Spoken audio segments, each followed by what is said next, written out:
I'm going to turn my mic off to make sure. I'm going to record something on my phone Yep, to I'm good. direct people here.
Hello, good evening, happy Halloween. Welcome to our presentation of The Raven and other works by Edgar Allan Poe. My name is Jeffrey Chips. I'll be one of the performers this evening. The other performer, we're also joined by Michael Makita. Also, here he is. So we're going to go ahead and get started. We've got 5 really great pieces for you, and we'll be kicking off with the Telltale Heart. Just find my place.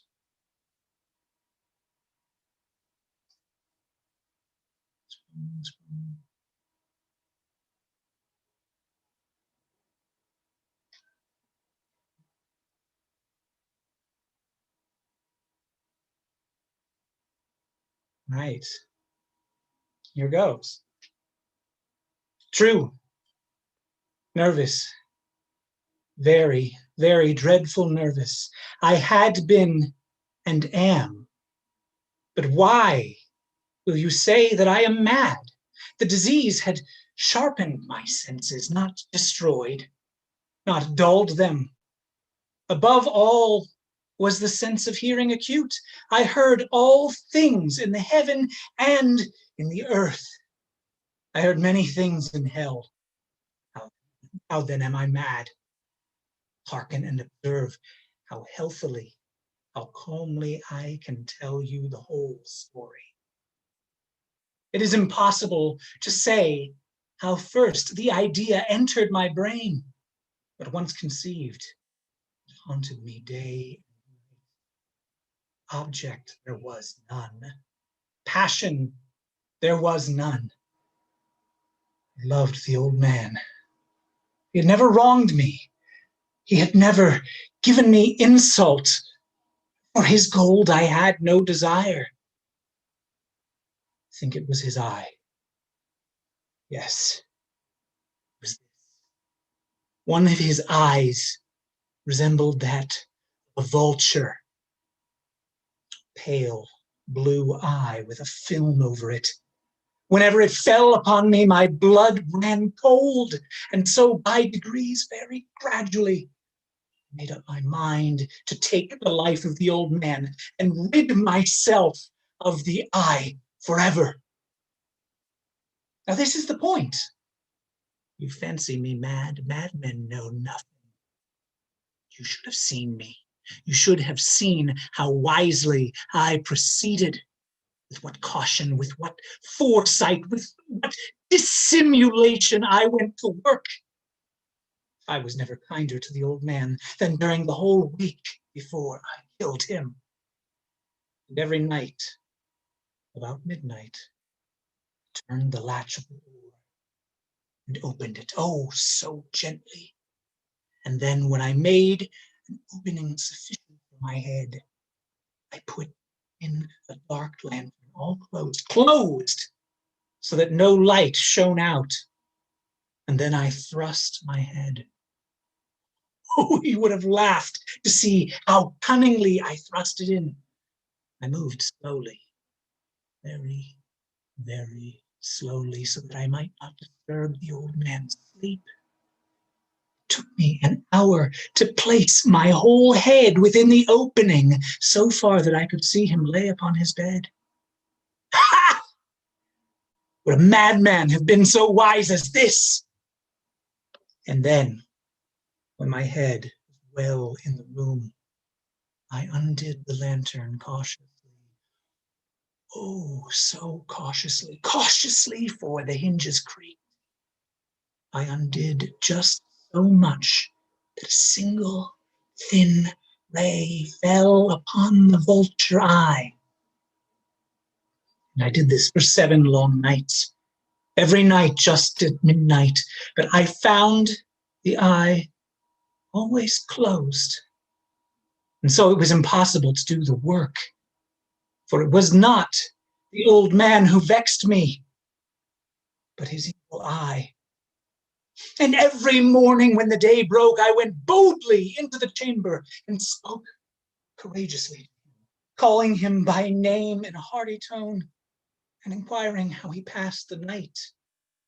So you see, he would have been a very profound old man indeed to suspect that every night, just 12, I looked upon him while he slept. Upon the 8th night, I was more than usually cautious in opening the door. A watch's minute hand moves more quickly than mine. Never before that night had I felt the extent of my powers, of my sagacity. I could scarcely contain my feelings of triumph. To think there I was, opening the door little by little, and he, not even to dream my secret deeds or thoughts. I fairly chuckled at the idea, and perhaps he heard me. We moved on the bed suddenly, as if startled. Now you may think I drew back. His room was as black as pitch, with darkness, for the shutters were close fastened through fear of robbers. And so I knew that he could not see the opening of the door. On it steadily, steadily. I had my head in and was about to open the lantern. Thumb slipped upon the tin fastening. The old man sprang up in bed, crying out, "Who's there?" I kept still and said nothing. For a whole hour, I did not move a muscle. But in the meantime, I did not hear him lie down. He was sitting up in the bed listening, just as I have done night after night, hearkening to the death watches in the wall. Presently, I heard a groan, and I knew it was the groan of mortal terror. It was not a groan of pain or grief. Oh, no. It was the low, stifled sound that arises from the bottom of the soul when overcharged with awe. I knew the sound well. Many a night, just at midnight, when all the world slept, I was welled up from my own bosom, deepening with dreadful echo, the terrors that distracted me. I say, I knew it well. I knew what the old man felt, and I pitied him, although I chuckled in heart. I knew that he'd been lying awake ever since first slight noise, when he had turned in the bed. His fears had ever since been growing upon him. He had been trying to fancy them causeless, but could not. He had been saying to himself, "Jimmy, it is only a mouse crossing the floor. It is merely a cricket, which had made a single chirp." Yes, he has been trying to comfort himself with these suppositions, but he found it all in vain. All in vain, because death, in approaching him, had stalked with his black shadow before him and enveloped the victim. And it was the mournful influence of the unperceived shadow that caused him to feel, though he neither heard nor saw, feel the presence of my head in the room. When I had waited a long time very patiently without hearing him lie down, I resolved to open a little, very, very little crevice lantern. So I opened it. Cannot imagine how stealthily. At length, a single dim ray, like the spider, shot out from the crevice and fell upon the vulture eye. Wide, wide open. I grew furious as I gazed upon it. I saw it with perfect distinctness, all dull blue, with a hideous veil that chilled the very marrow of my bones, but I could see nothing else of the old man's face or person. I had directed the ray as if by instinct precisely upon the damned spot. And now, have I not told you, what you mistake for madness is but over-acuteness of the senses? Now I say, there came to my ears a low, dull, quick sound, such as a watch makes when enveloped in cotton. I knew that sound well, too. It was the beating of the old man's heart. It increased my fury, as the beating of a drum stimulates a soldier into courage. But even yet, I refrained and kept still. I scarcely breathed. I held the lantern motionless. I tried how steadily I could maintain the ray upon the eye. Meantime, the hellish tattoo of the heart increased. It grew quicker and quicker and louder every instant. The old man's terror must have been extreme. It grew louder. I say louder every moment. Do you mark me well? I have told you that I am nervous, so I am. And now at the dead hour of the night, amid the dreadful silence of that old house, so strange a noise as this excited me to uncontrollable terror. Yet, for some minutes longer, I refrained and stood still, but the beating grew louder, louder. Thought, heart burst. And now a new anxiety seized me, heard by a neighbor. The old man's hour had come. With a loud yell, I threw open the lantern and leaped into the room. He shrieked once only. In an instant, I dragged him to the floor and pulled a heavy bed over him and smiled gaily to find the deed so far done. For many minutes, the heart beat on with a muffled sound. This, however, did not vex me. It would not be heard through the wall. At length, ceased. The old man was dead. Removed the bed and examined the corpse. Yes, he was stone dead. I removed the bed, placed my hand on the heart, and held it there many minutes. There was no pulsation. He was stone dead. I would trouble me no more. If still you think me mad, you will think so no longer when I describe the wise precautions I took for concealment of the body. The night waned, and I worked peacefully, but in silence. While I dismembered the corpse, I cut off the head, the arms, the legs. I then took up 3 planks of the flooring of the chamber and deposited all between the scantlings. I then replaced the boards so cleverly, so cunningly, that no human eye, not even his, would have detected anything wrong. There was nothing to wash out, no stain of any kind, no blood spot whatsoever. I had been too wary for that.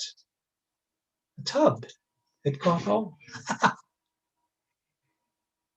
When I made an end of these labors, it was 4 o'clock, still dark as midnight, as the bell sounded the hour, a knocking at the street door. I went down to open it with a light heart, for what had I now to fear? There entered 3 men who introduced themselves with perfect suavity as officers of the police. A shriek had been heard by a neighbor during the night. Suspicion of foul play had been aroused. Information had been lodged at the police office, and they, the officers, had been deputed to search the premises. I smiled. So what had I to fear? I bade the gentleman welcome. Just the shriek, I said, my own, in a dream. The old man I mentioned had been absent in the country. I took my visitors all over the house. I bade them search well. I led them at length to his chamber. I showed him his treasures, secure, undisturbed. And the enthusiasm of my confidence, I brought chairs into the room and desired them here to rest their fatigues, while I myself, in the audacity of my perfect triumph, placed my own seat upon the very spot beneath which reposed the corpse of the victim. The officers were satisfied. My manner convinced them. I was singularly at ease. They sat, and while I answered cheerily, they chattered of familiar things. But ere long, I felt myself getting pale and wished them gone. My head ached.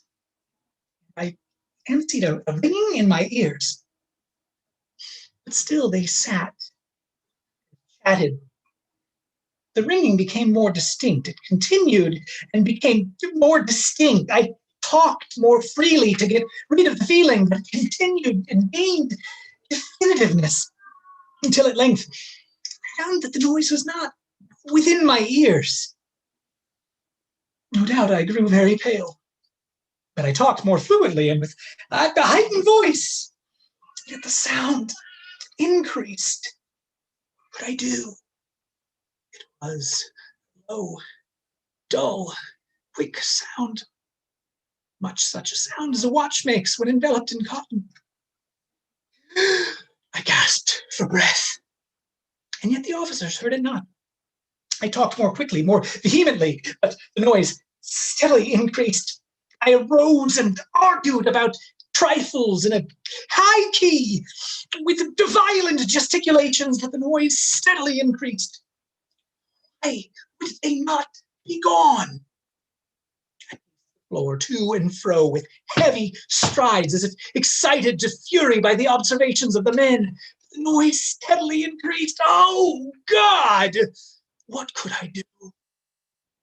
I foamed, raved, I swore. I swung the chair upon which I had been sitting and grated it upon the boards. The noise arose over all, and it continually increased. It grew louder, louder, louder. And still the men chatted pleasantly and smiled. It was possible they heard not. Oh, mighty God, no! No, they heard, they suspected.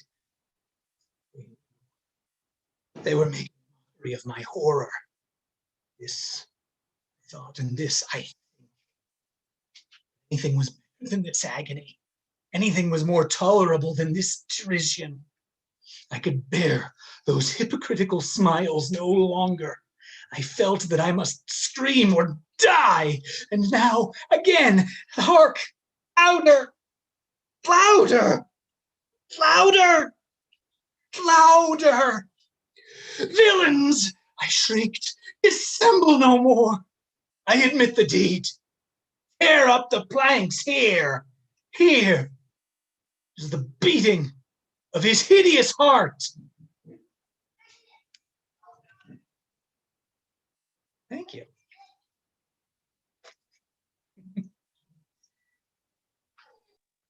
Well done, Jeff.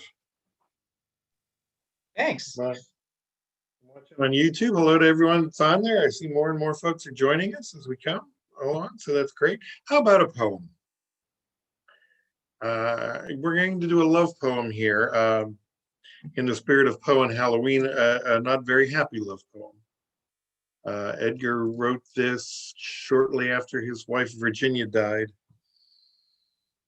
Being a poet, of course, he turned the city of Baltimore, where they lived, into a kingdom by the sea. And I don't think a lot rhymes with Virginia, so he changed her name to Annabel Lee.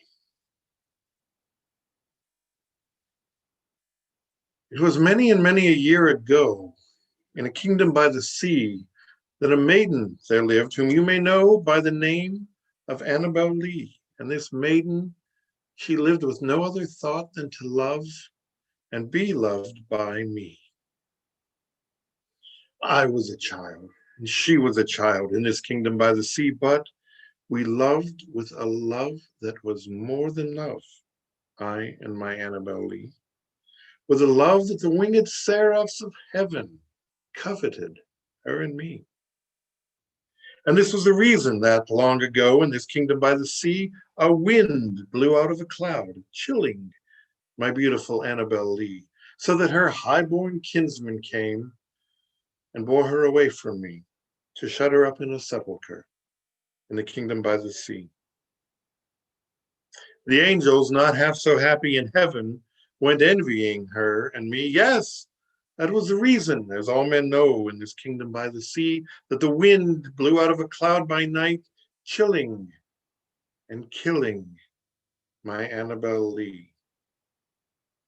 But our love, it was stronger by far than the love of those who were older than we, of many far wiser than we.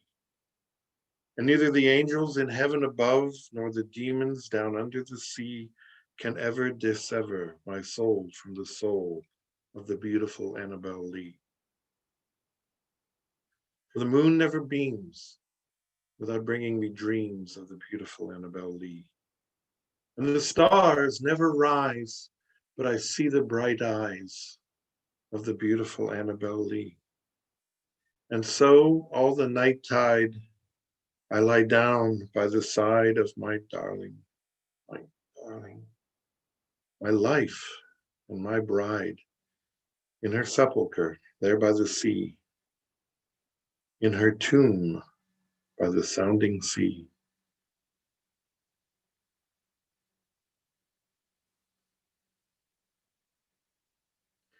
Thank you, Jeff. Yeah, nice stuff.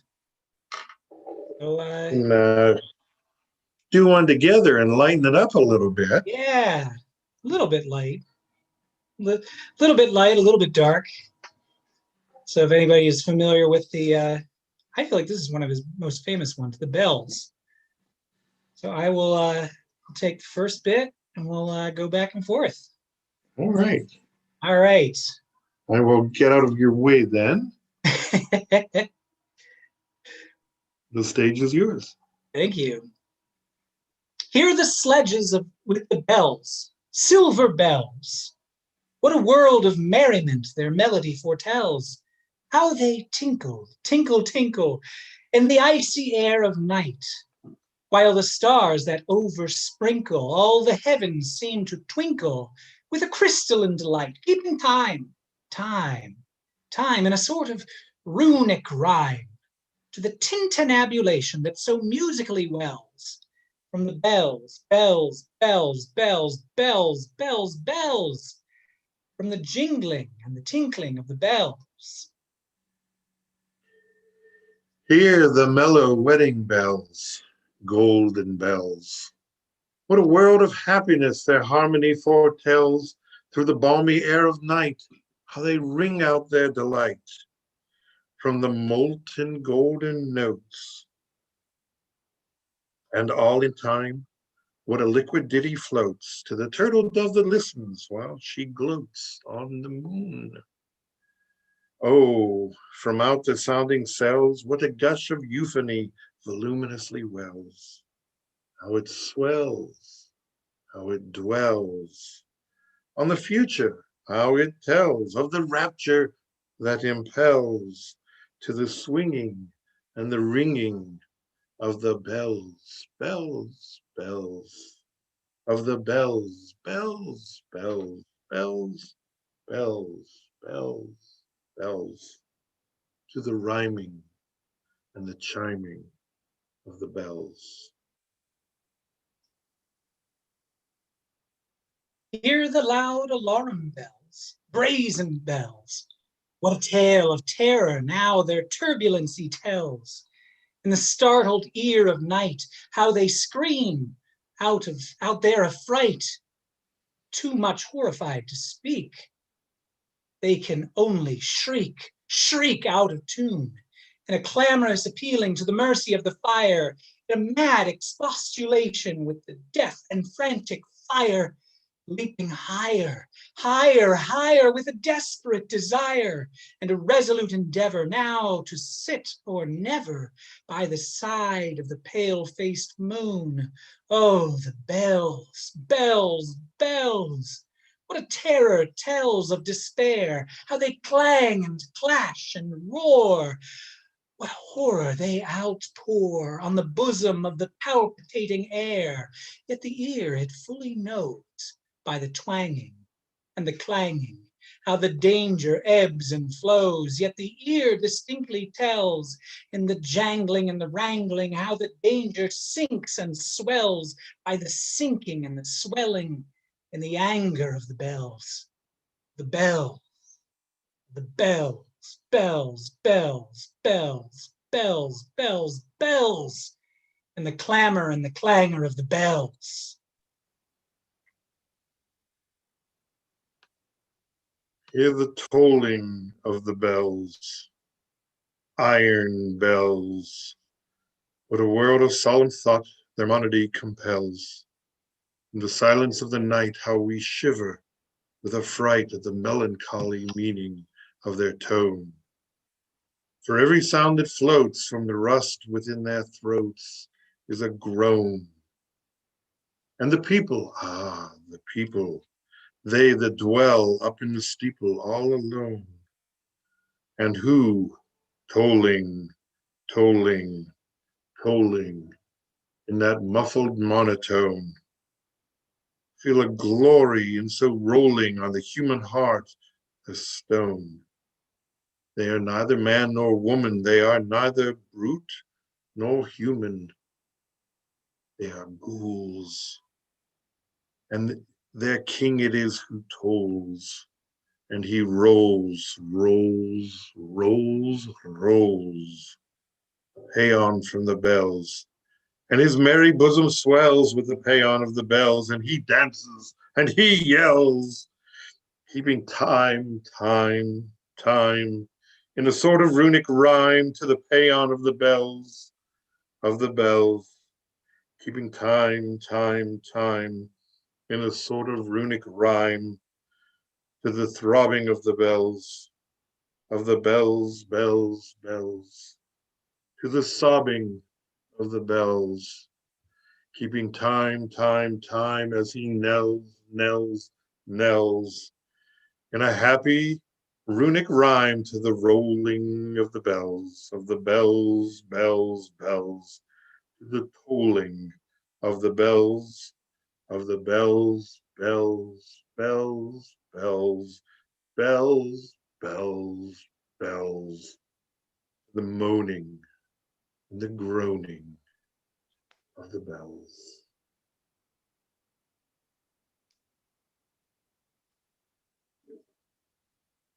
All right, that's a fun one. So, all right, we're gonna. Poe like to play with the sounds that words make. I mean, this is really, you can't sit quietly and read that one. You have to say it out loud and hear it. Yeah. So now we're gonna do something fun, something that really, is relevant to the age of COVID-19, huh? So here is the Mask of the Red Death. The Red Death had long devastated the country. No pestilence had ever been so fatal or so hideous. Blood was its avatar and its seal. The madness and the horror of blood, sharp pains, sudden dizziness, and then profuse bleeding at the pores with dissolution. The scarlet stains upon the body, and especially on the face of the victim, were the pest ban which shut him out from aid and from sympathy of his fellow man.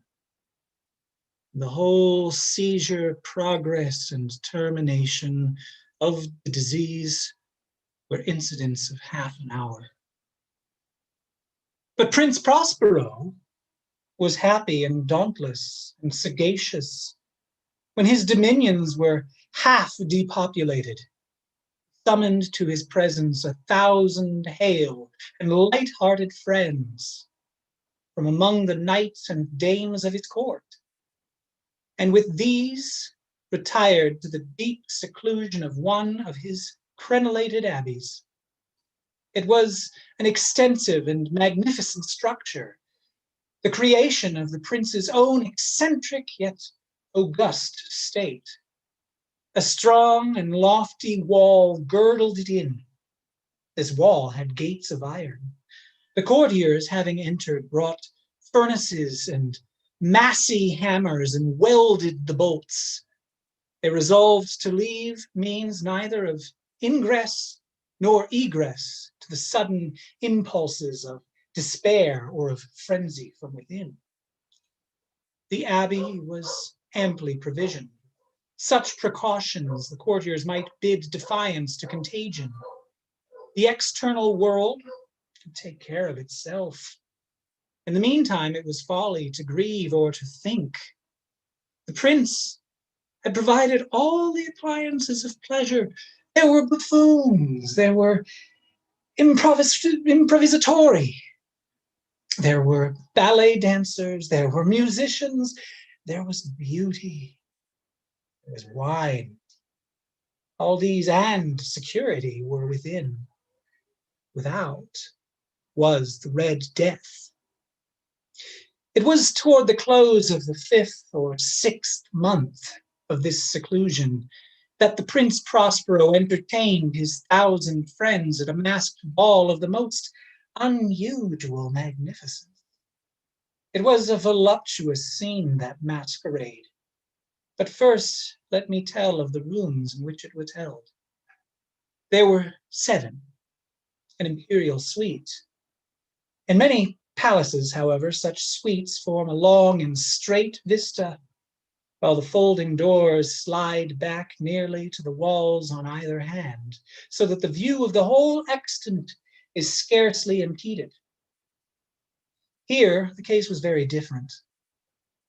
As might have been expected from the Duke's love of the bizarre, the apartments were so irregularly disposed that the vision embraced but little more than one at a time.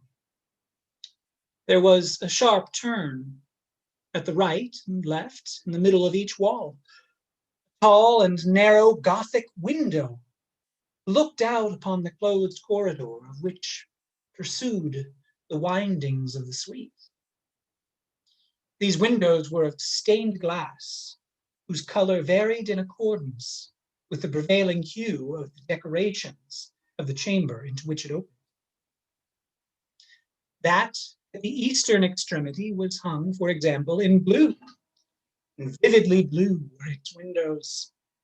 The second chamber was purple in its ornaments and tapestries, and here the panes were purple. The third was green throughout, and so were the casements. The fourth was furnished and lighted with orange, the fifth with white, the sixth with violet.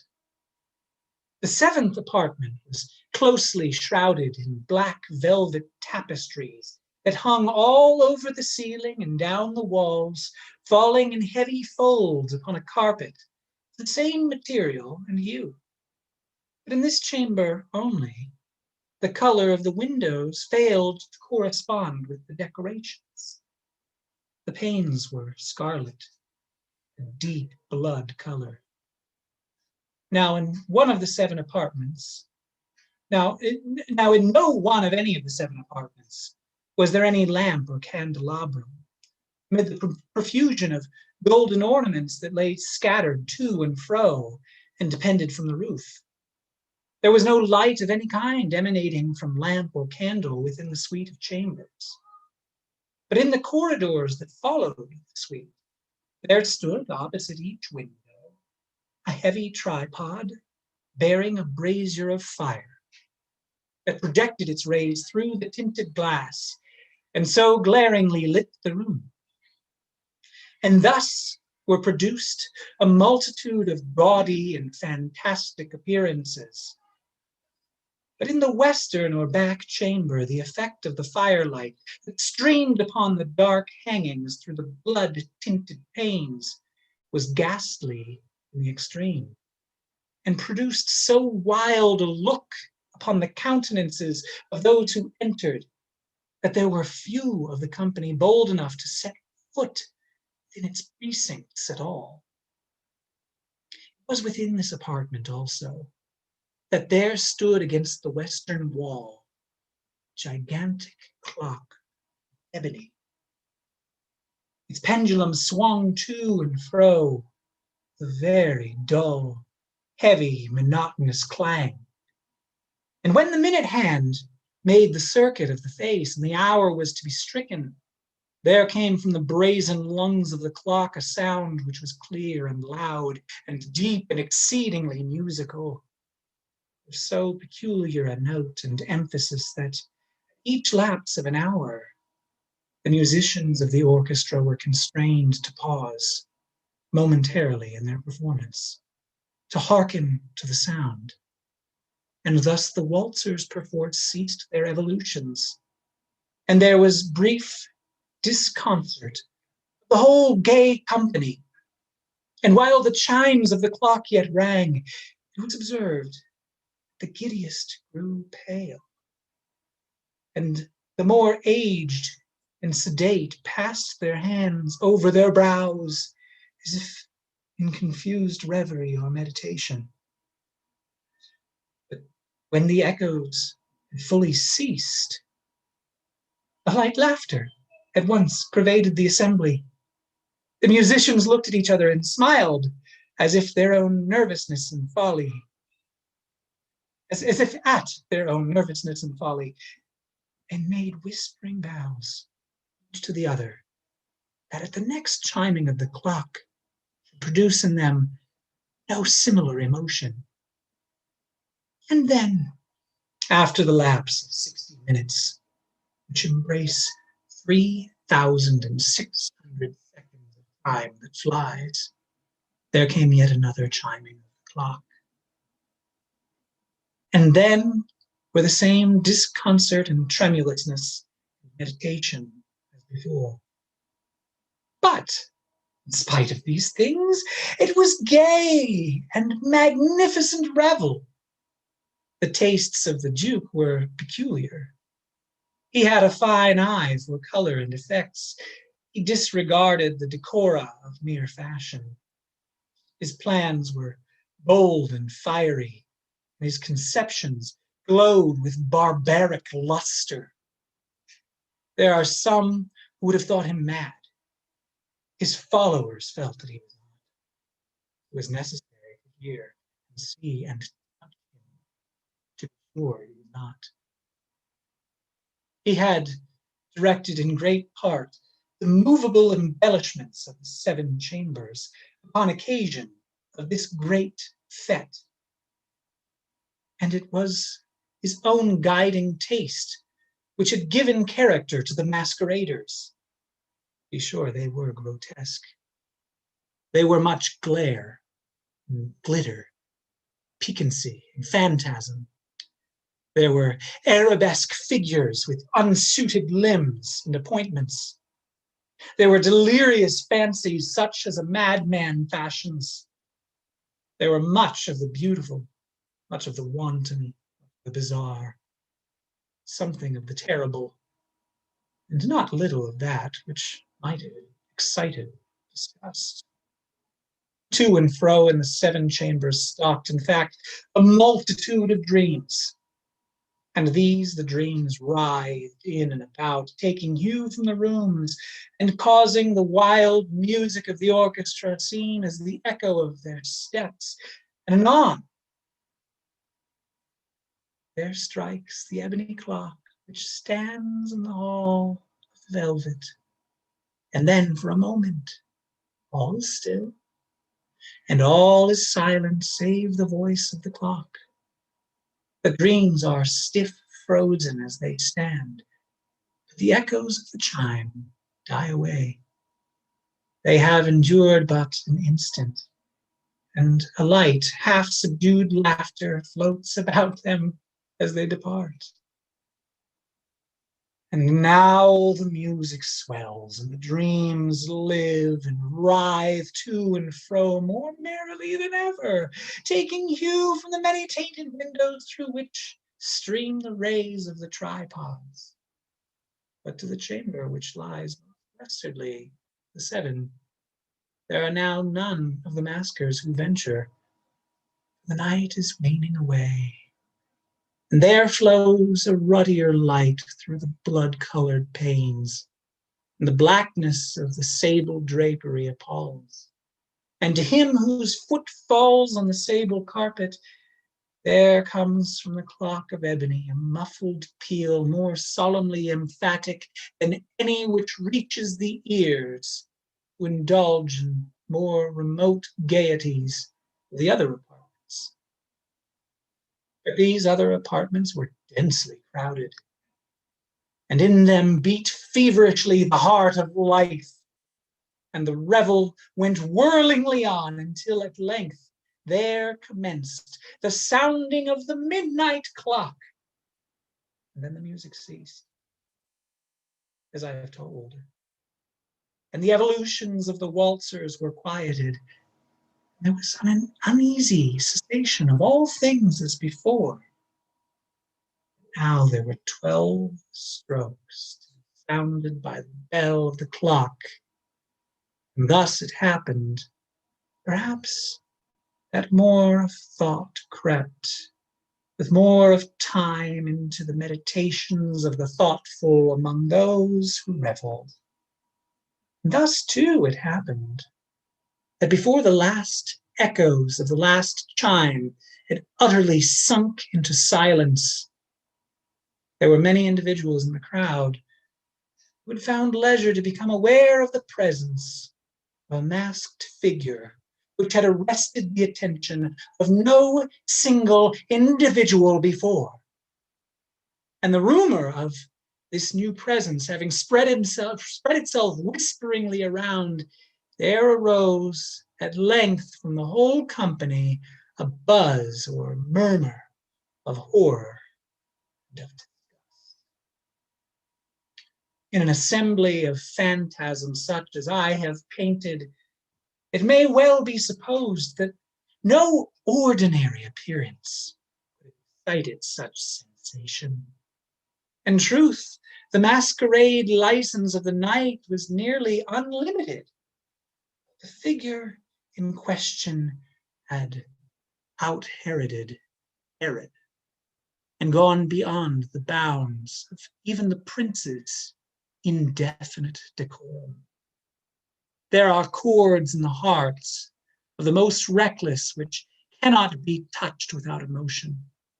Even with the utterly lost, to whom life and death are equally jests, there are matters of which no jest can be made. The whole company now, indeed, seems now deeply to feel that in the costume and bearing of the stranger, neither wit nor propriety existed. The figure was tall and gaunt, shrouded from head to foot in the habiliments of the grave. The mask which concealed the visage made so nearly to resemble the countenance of a stiffened corpse that the closest scrutiny must have difficulty in detecting the cheat. And yet all this might have been endured, if not approved by the mad revelers around. Mummer had gone so far as to assume the type of the Red Death. His vesture was dabbled in blood, and his broad brow, with all the features of his face, was besprinkled with the scarlet horror.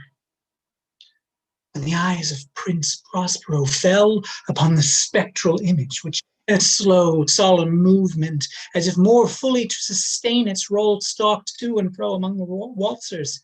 He was seen to be convulsed in the first moment with a strong shudder, either of terror or distaste, but in the next, his brow reddened with rage. Who dares? He demanded hoarsely of the courtiers who stood near him. Who dares insult us with blasphemous mockery? Seize him and unmask him, that we may know whom we have to hang at sunrise from the battlements. It was in the eastern blue chamber, in which stood Prince Prospero as he uttered these words. They rang throughout the 7 rooms, loudly and clearly, for the prince was a bold, robust man, and the music had become hushed at the waving of his hand. It was in the blue room where stood the prince, with a group of pale courtiers by his side. At first, as he spoke, there was a slight rushing movement of the group in the direction of the intruder, who, at the moment, was also near at hand. And now with deliberate, stately step made closer approach to the speaker. But from a certain nameless awe with which the mad assumptions of the mummer had inspired the whole party, there were found none who put forth a hand to seize him. So that unimpeded, he passed within a yard of the prince's person, while the vast assembly, as with one impulse, shrank from the centers of the room to the walls, he made his way uninterruptedly, but with the same solemn and measured step which had distinguished him from the first. Through the blue chamber, to the purple, to the purple, to the green, through the green to the orange, through this again to the white, and even thence to the violet, ere a decided movement had been made to arrest him. It was then, however, that the Prince Prospero, maddened with rage and shame of his own momentary cowardice, rushed hurriedly through the 6 chambers, while none followed him on account of the deadly terror that seized upon all. He bore aloft a drawn dagger and had approached in rapid impetuosity to within 3 or 4 feet of the retreating figure, when the latter, having attained the extremity of the velvet apartment, turned suddenly and confronted the pursuer. There was a sharp cry. The dagger dropped, gleaming upon the sable carpet, upon which most instantly afterward fell prostrate in death the Prince Prospero. Then, summoning the wild courage of despair, a throng of revelers at once threw themselves into the black apartment, and seizing the mummer, whose tall figure stood erect and motionless within the shadow of the ebony clock, gasped in unfetterable horror at finding the grave cerements and corpse-like mask, which they handled with so violent a rudeness, untenanted by any tangible form. And now was acknowledged the presence of the Red Death. He had come like a thief in the night, and one by one dropped the revelers in the blood-bedewed halls of the revel, and died each in the despairing posture of his fall. And the life of the ebony clock went out with that of the last of the gay, and the flames of the tripods expired, and darkness and decay, and the red death held illimitable dominion over all. Thank you. Can't imagine what inspired you to read that one, Jeff. It was Poe. It was all Poe. Yes. Can I be lighthearted for a moment? Of course.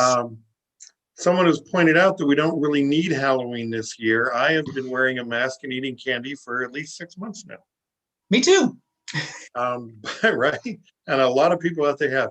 What people do need is food. Yes. And this is why we're here, to help the Westview Hub, their food pantry. So when we're done here, if you folks feel the urge to feed some people, westviewhub.org, and they will take your donation right there. Yeah, scroll down to the bottom of the page. It's a PayPal link. It's really easy. Takes less than 2 minutes. Yeah, but we don't want you to do it yet because we did promise you the Raven, didn't we? So not the Baltimore Ravens. Not the bottom. Well, that's where they got their name. Well, we won't hold that against Poe. It's funny. Several cities up and down the East Coast claim Poe because he lived in Boston for a while and he lived in Richmond, Virginia for a while. But he lived in Baltimore when he wrote The Raven, which was his brief moment of fame. That his nickname was actually there. He'd walk down the street and people go, "Oh, there's the Raven guy there," and kids would chase him and yell, "Nevermore, nevermore." Things like that. It's funny. He actually did not get any money out of it, but he got some personal fame out of this one. But he was paid in exposure. Yes, that wasn't so untrue. I think he got something like $8 and 20 copies of the issue that the Raven was published in, so that he could try to sell them to people and make a few bucks. He didn't I don't know the exact numbers. I have it written somewhere, but yes, it was a very small amount of money and paid in copies of his published work. So goes the way of many artists. Nevertheless, he wrote a poem, which is actually a story that has really stood the test of time, and I'm honored to be able to present it for you today. The Raven by Edgar Allan Poe. Once, upon a midnight dreary, as I pondered weak and weary over many a quaint and curious volume of forgotten lore, while I nodded, nearly napping, suddenly there came a tapping, as of someone gently rapping at my chamber door. "'Tis some visitor," I muttered, tapping at my chamber door, "only this and nothing more." Ah, distinctly I remember, it was in the bleak December, and each separate dying ember wrought its ghost upon the floor. Eagerly I'd wished the morrow. From my books I'd sought to borrow surcease of sorrow, sorrow for the lost Lenore, for the rare and radiant maiden whom the angels named Lenore, nameless here forevermore. And the silken, sad, uncertain rustling of each purple curtain filled me with fantastic terrors never felt before. So that now to still the beating of my heart, I stood repeating, "'Tis some visitor entreating entrance at my chamber door," some late visitor entreating entrance at my chamber door. This it is and nothing more. Presently my soul grew stronger, hesitating then no longer. "Sir," said I, "or madam, truly your forgiveness I implore, but the fact is I was napping, and so gently you came rapping, and so lightly you came tapping at my chamber door, that I scarce was sure I heard you. Here I opened wide the door. Darkness there, nothing more." Deep into that darkness peering, long I stood there, wondering, fearing, doubting, dreaming dreams no mortal ever dared to dream before. The silence was unbroken, and the stillness gave no token. The only word there spoken was the whispered word, Lenore? This I whispered, and an echo murmured back the word, Lenore. Merely this, and nothing more. Back into the chamber turning, all my soul within me burning. And again I heard a tapping, somewhat louder than before. Surely, said I, surely there is something in my window lattice. Let me see then what thereat is, and this mystery explore. Let my heart be still a moment, and this mystery explore. 'Tis the wind, and nothing more. Open here I flung the shutter, when with many a flirt and flutter, in there stepped the stately raven of the saintly days of yore. Not the least obeisance made he, not a minute stopped or stayed he, but with mien of lord or lady, perched above my chamber door, perched upon a bust of Pallas, just above my chamber door, perched and sat, and nothing more. Then this ebony bird, beguiling my sad fancy into smiling by the grave and stern decorum of the countenance it bore, though thy crest be shorn and shaven, thou, I'd said, art shorn no craven, ghastly, grim, and ancient raven, wandering from the nightly shore. Tell me what thy lordly name is on the night's Plutonian shore. Quoth the raven, nevermore. Much I marveled this ungainly fowl to hear discourse so plainly, though its answer little meaning, little relevancy bore, for we cannot help agreeing that no living human being ever yet was blessed with seeing bird above his chamber door, bird or beast upon the sculptured bust above his chamber door, with such name as nevermore. But the raven, sitting lonely on that placid bust, spoke only that one word, as if his soul in that one word he did outpour. Nothing farther than he uttered, not a feather then he fluttered, till I scarcely more than muttered, other friends have flown before.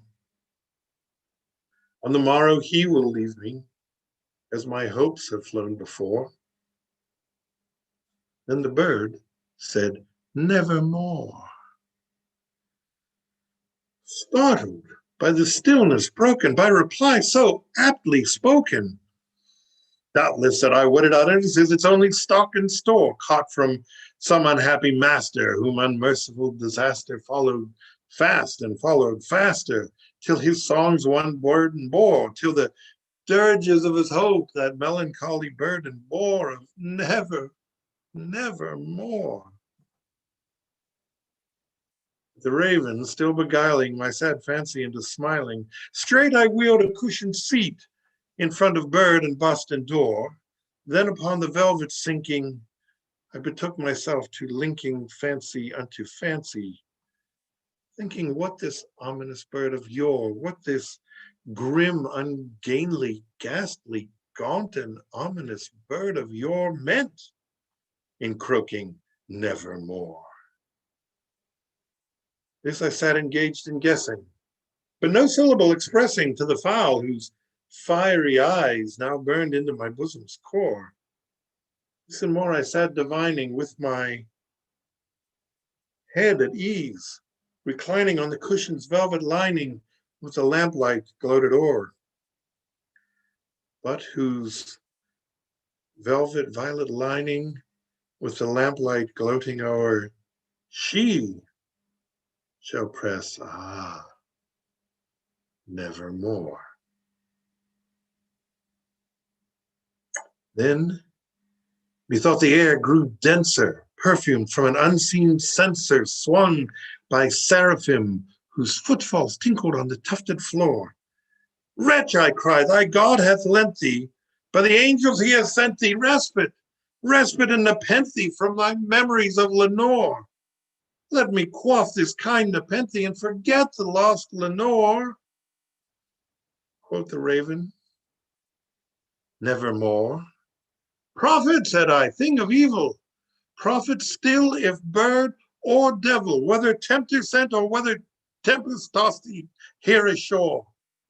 Desolate yet all undaunted on this desert isle, enchanted, on this home by horror haunted, tell me truly, I implore, is there balm in Gilead? Tell me truly, I implore.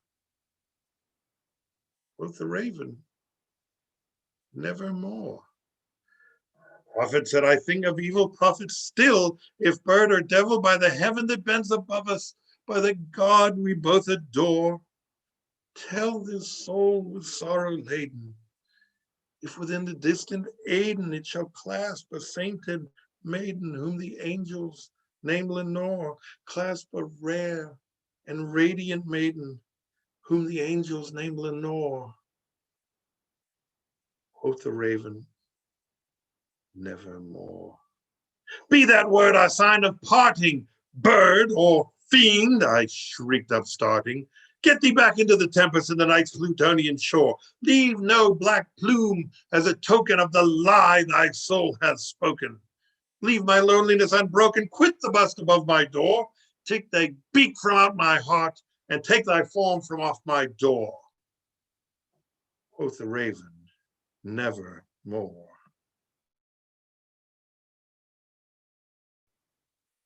Never flitting, still is sitting on that pallid bust of Pallas just above my chamber door. And his eyes have all the dreaming of a demon's that is seeming, and the lamplight o'er him streaming throws his shadow on the floor. And my soul from out that shadow that lies floating on the floor shall be lifted nevermore.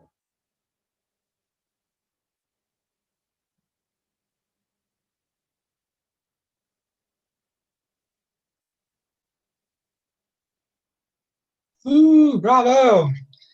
You. Well, that's all we've got for tonight. We hope you've enjoyed it. I certainly have.